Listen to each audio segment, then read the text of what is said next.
Ketua Pengarah Jabatan Ukur dan Pemetaan Malaysia Jupan, Hazri Ahsan mengaku tidak bersalah di Mahkamah Session di sini hari ini atas dua pertuduhan menggunakan kedudukan untuk mendapatkan suapan berjumlah lebih RM136,000 Malaysia.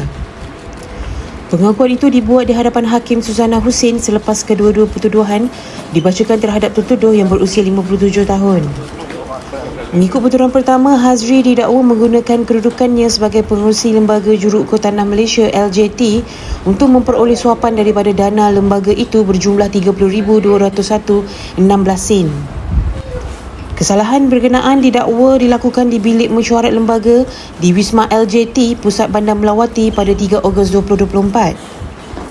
Bagi pertuduhan kedua, beliau didakwa menggunakan kedudukannya untuk memperoleh suapan dana LJT berjumlah RM105,914 dengan mengambil bahagian dalam mesyuarat lembaga LJT di sebuah hotel di Ibu Negara pada 31 Disember 2024. Kesalahan itu dikaitkan dengan penyertaan tertuduh dalam dua mesyuarat berasingan di New York dan Arab Saudi antara 24 Ogos 2024 hingga 4 Februari lalu.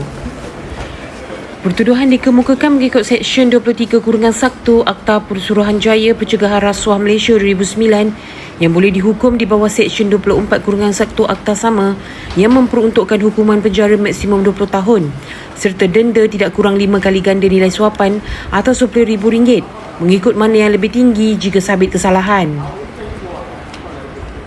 Mahkamah membenarkan tertuduh diikat jamin RM70,000 dengan seorang penjamin dan kes ditetapkan untuk sebutan semula pada 4 Jun depan.